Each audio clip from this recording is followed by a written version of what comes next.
재혼을 결정한 그날, 제 휴대폰에 문자 한 통이 들어왔습니다.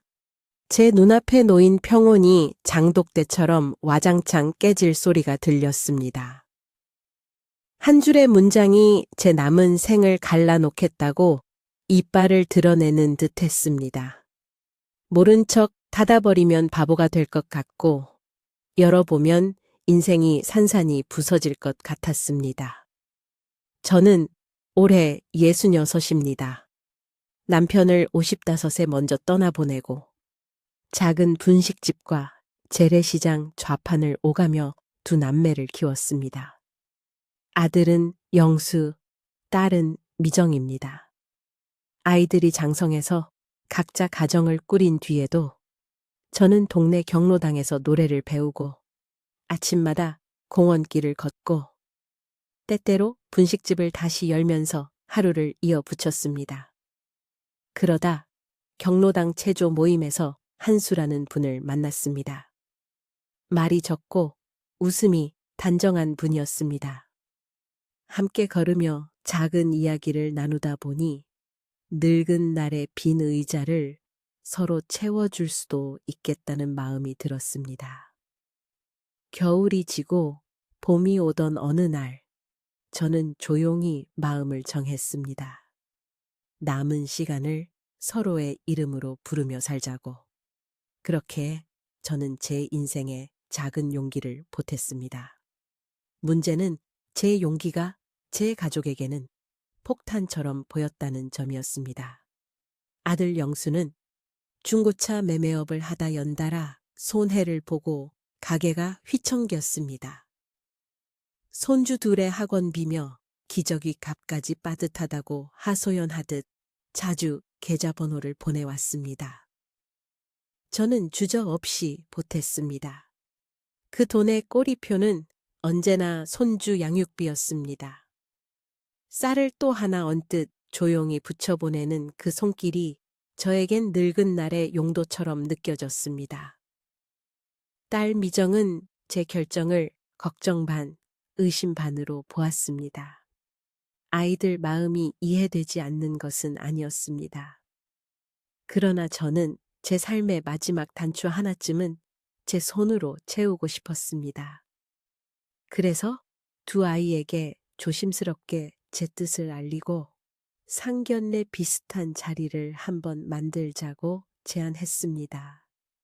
저는 아이들의 재혼 승낙을 바랐습니다. 싸움이 아니라 합의의 문장으로 남고 싶었습니다. 그런데 그날 결혼식장은커녕 구청, 혼인신고 창구라도 어디쯤 봐둘까 하고 한수와 함께 점심을 먹고 돌아오던 길, 제 휴대폰에 그 문자 한 통이 도착했습니다. 발신 번호는 낯선 번호였습니다. 내용은 짤막했습니다. 한수가 숨긴 아이가 있다는 폭로성 말과 함께 조용히 넘어가려면 돈이 필요하다는 협박성 계좌번호가 서늘하게 따라붙었습니다. 손끝이 얼음처럼 굳었습니다. 화면을 보며 저는 그 문장이 제 목줄을 당기는 기분을 느꼈습니다. 생각이 걷잡을 수 없이 퍼졌습니다. 이게 진짜라면 저는 어떤 위치에 서야 하나? 이게 거짓이라면 누가 왜 이런 짓을 하나? 저 자신을 의심하고 세상을 의심하는 마음이 번갈아 제 속을 긁었습니다. 문 하나만 열면 모든 것이 무너질 것 같았습니다. 숨을 고르며 저는 휴대폰 화면을 뒤집었습니다. 제 심장이 도둑처럼 달렸습니다. 평소보다 공기가 차갑고 무거웠습니다. 저는 한동안 아무 말도 하지 못하고 집으로 돌아왔습니다. 머릿속은 복잡한 원고처럼 엎치락뒤치락 했습니다. 일단 그 문자를 혼자만 알고 묻어둘 수 있을까 싶었지만 곧 또 다른 메시지가 왔습니다. 이번에는 모자이크 처리된 사진과 어설픈 가족 관계 증명서 사본이 찍혀 있었습니다. 어디선가 급히 조각을 이어붙인 듯한 어설픔이 눈에 띄었습니다. 그런데 이상하게 어설픈 조각들일수록 사람 마음은 더 흔들리는 법입니다. 의혹은 발톱을 길러 사실보다 먼저 달려듭니다. 저는 휴대폰을 테이블 위에 엎어두고 조용히 창밖을 보았습니다. 해가 기울고 있었습니다. 그림자는 길고 마음은 더 길었습니다. 제가 먼저 연락하지 않았는데도 소식은 금세 아이들 귀로 흘러 들어갔습니다. 누군가 같은 내용을 딸에게도 보낸 모양이었습니다.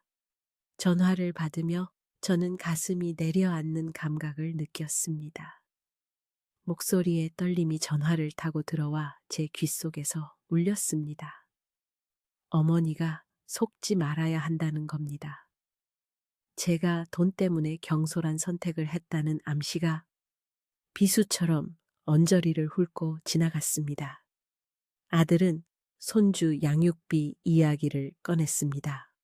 재혼하면 집안 살림은 더 빠듯해지고 결국 자기 가정이 더 힘들어진다는 계산이 덧셈 뺄셈처럼 따라붙었습니다. 저의 내일이 남의 내일 위에 올라앉는 꼴이 될지도 모른다는 생각은 저를 머뭇거리게 만들었습니다. 저는 스스로를 다그쳤습니다. 사실을 확인하자. 확인하고 나서 흔들리자. 그렇게 마음을 다잡고 저는 한수를 만났습니다. 점잖은 사람이었습니다. 지난 세월 제 남편의 그림자를 해치지 않으려 조심스럽게 다가오던 사람이었습니다. 저는 그에게 제가 받은 내용을 전달했고 그는 오래된 나무처럼 새파랗게 질려 있었습니다. 두 손이 작게 떨렸고 점점 말문이 막히는 표정이었습니다. 그 표정은 제가 믿고 싶은 어떤 방향과 닮아 있었습니다. 하지만 믿음이란 늘 증거의 팔짱을 끼고 걸어가는 법입니다. 저는 그날로 혼인신고를 미루고 아이들과의 식사 자리를 잡았습니다. 다 같이 숟가락을 부딪히며 서로 눈을 보자고. 그것만이 어지러운 의심을 가르는 첫 칼날이라고 저는 믿었습니다. 화해의 식사라고 제가 애써 이름 붙인 자리는 무겁고 차가웠습니다. 둥근 상 위에 오른 생선은 금세 식었고 반찬들의 색은 유난히 축 처져 보였습니다. 딸은 눈두덩이 붉었고 아들은 시종일관 고개를 푹 숙였습니다. 저는 오히려 조용히 웃으며 밥을 뜨려 했습니다. 식사 중간 또 다른 봉투가 식당 앞에서 저에게 건네졌습니다. 모르는 사람이 슬쩍 두고 갔다며 종업원이 알려주었습니다. 봉투 안에는 더 뚜렷한 사진 한 장과 아이의 이름이 프린트된 얄팍한 서류가 들어 있었습니다. 저의 목덜미가 확 달아올랐습니다. 누군가 아주 가까운 곳에서 저희를 지켜보고 타이밍을 재고 칼을 꽂는다는 느낌이었습니다. 영수는 갑자기 젓가락을 내려두며 핏기가 가신 얼굴로 앉아 있었고 미정은 말없이 물만 마셨습니다. 그날의 화해의 식사는 이름과 달리 화해를 건너지 못했습니다. 상은 치워졌고 식당의 조명은 제 그림자만 길게 느렸습니다. 그날 밤 저는 잠을 이루지 못했습니다. 문자를 다시 읽고 봉투 속 서류들을 모조리 바닥에 펼쳐놓고 하나하나 눈으로 훑었습니다. 사실처럼 보이는 것들은 어김없이 구멍이 있었습니다. 서류의 발급기관 도장이 오래된 양식이었고 이름의 자간이 어색했습니다. 사진 속 배경 간판의 폰트가 지금의 프랜차이즈에서는 쓰지 않는 오래된 모양이었습니다. 그런데도 의심은 지치지도 않고 다시 고개를 들었습니다. 제가 늙어서 쉬운 먹잇감이 된 걸까? 제가 너무 사랑에 들떠 방심한 걸까? 생각은 자책으로 변했고 자책은 분노로 변했습니다. 그리고 분노는 의외로 침착을 데려왔습니다. 제가 할 수 있는 작은 확인부터 해보기로 했습니다. 먼저 계좌번호였습니다. 문자에 적힌 그 계좌로 1,000원이라는 소액을 보내보았습니다. 요즘은 송금 직전 수취인 이름의 일부가 화면에 잡히곤 합니다.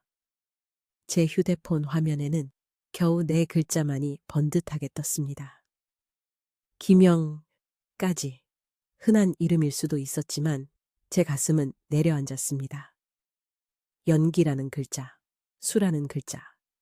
그 순간 눈앞이 아득해졌습니다. 저는 화면을 꺼버릴까 하다가 다시 1,000원을 보냈습니다. 이번에는 문구의 배열이 조금 달라 보였고 제 착각을 의심했습니다.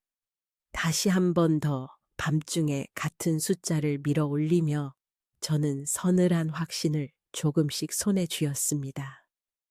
나머지 2글자는 제가 평생 불러온 아들의 이름과 맞아떨어지는 것으로 보였습니다.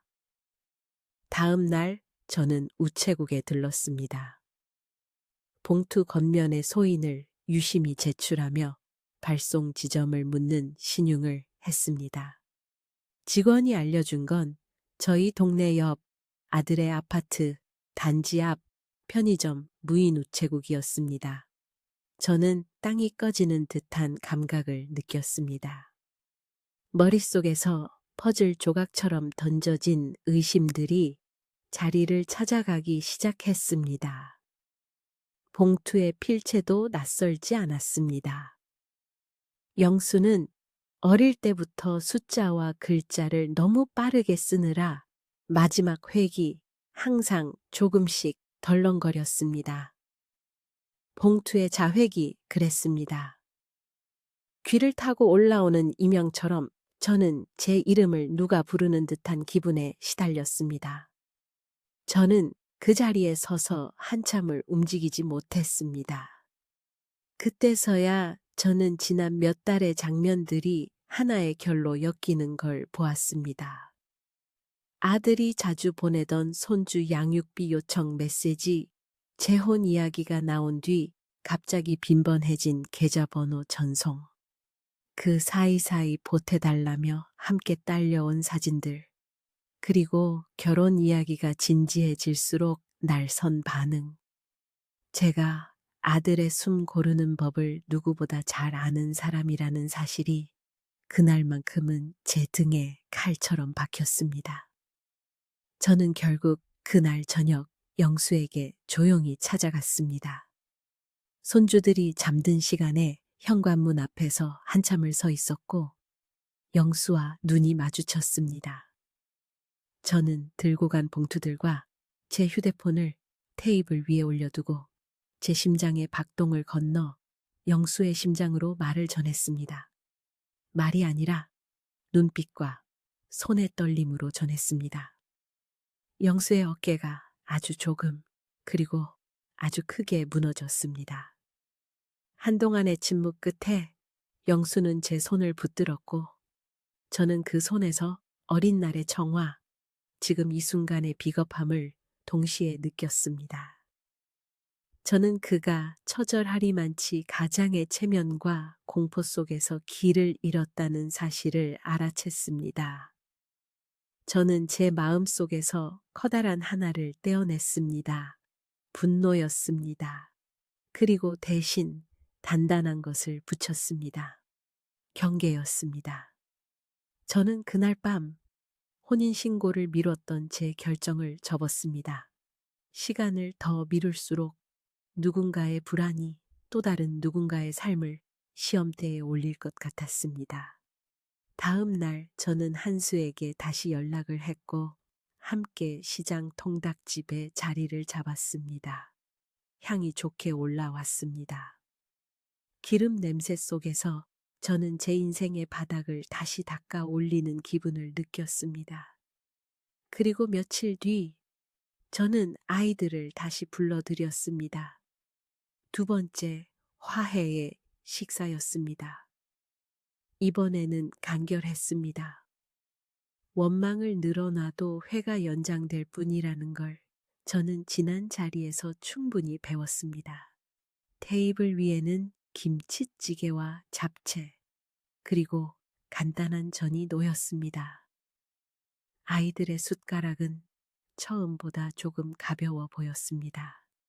저는 제 앞에 놓인 반찬 그릇의 위치를 정리하듯 문장을 하나씩 정리해 마음속에 올렸습니다.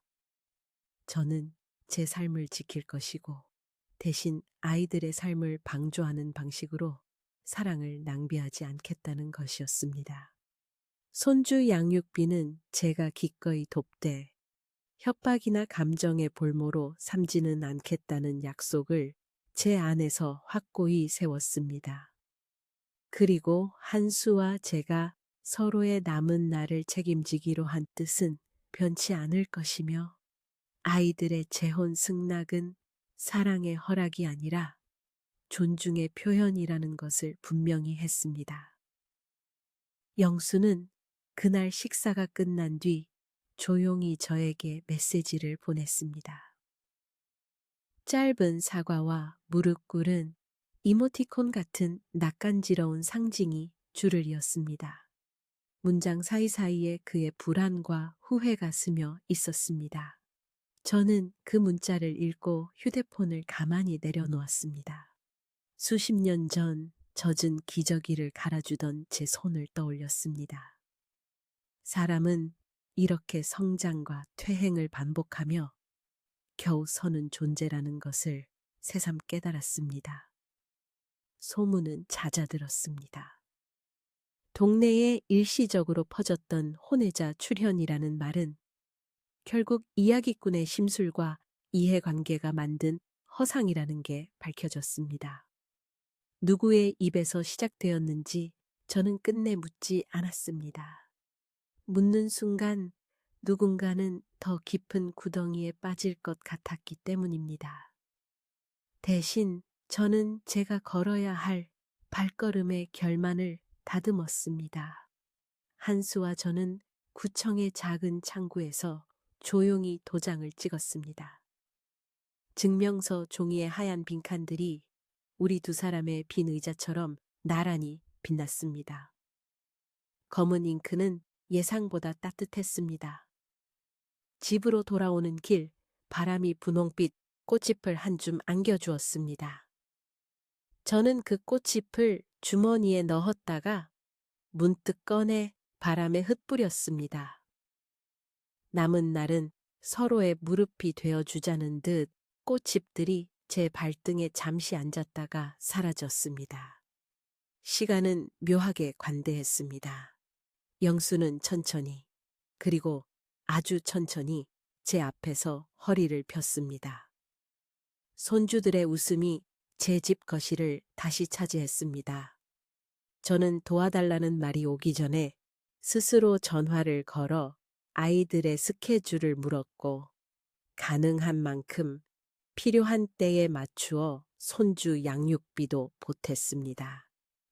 내일의 살림을 인질 삼지 않는 방식으로요. 미정은 한수를 여전히 조심스럽게 대했지만 종종 함께 마트에 가서 카트를 밀고 과일을 고르는 시간들이 쌓이자 그의 낯설음은 조금씩 줄었습니다. 식탁 위 밀려난 편견의 자리를 채운 것은 생각보다 소박한 안부와 잘 지내라는 눈짓이었습니다. 그날의 문자 한 통은 여전히 제 휴대폰 어딘가에 남아 있습니다. 저는 그것을 지우지 않았습니다. 사람의 마음이 얼마나 약하고 또 얼마나 강해질 수 있는지를 알려주는 흉터 같은 기록이기 때문입니다.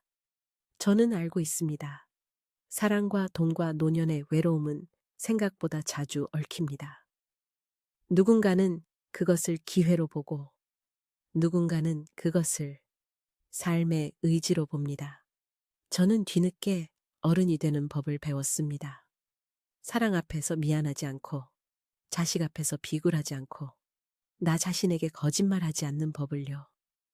저는 오늘도 주방에서 밥을 짓습니다.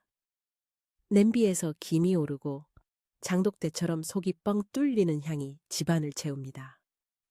한수가 식탁보를 반듯하게 펴고 저는 그 위에 수저를 올립니다.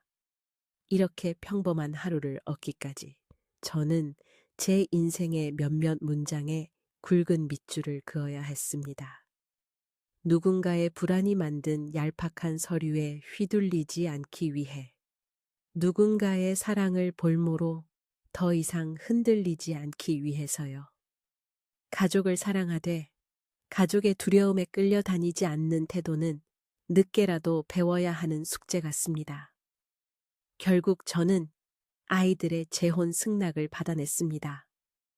그것은 허락이 아니라 존중의 시작이었습니다. 이제는 이 집의 모든 문이 천천히, 그러나 단단하게 닫히고 열립니다. 저는 누가 벨을 눌러도 무서워하지 않습니다. 문을 열기 전 제 안에서 먼저 문을 잠그고 여는 법을 알게 되었기 때문입니다. 어쩌면 우리가 평생 배우는 건 그런 문들에 관한 일인지도 모릅니다. 불신의 문을 닫고 존중의 문을 열며 사랑의 문지방을 넘을 때 비로소 자기 목소리가 선명해집니다.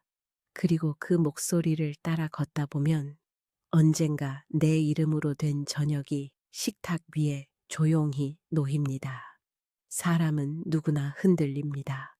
흔들리는 순간 손을 내밀어줄 이와 그 손을 잡아도 된다고 스스로를 설득할 줄 아는 마음을 동시에 갖추는 게 중요합니다. 저는 그날의 문자와 봉투를 떠올릴 때마다 다짐합니다.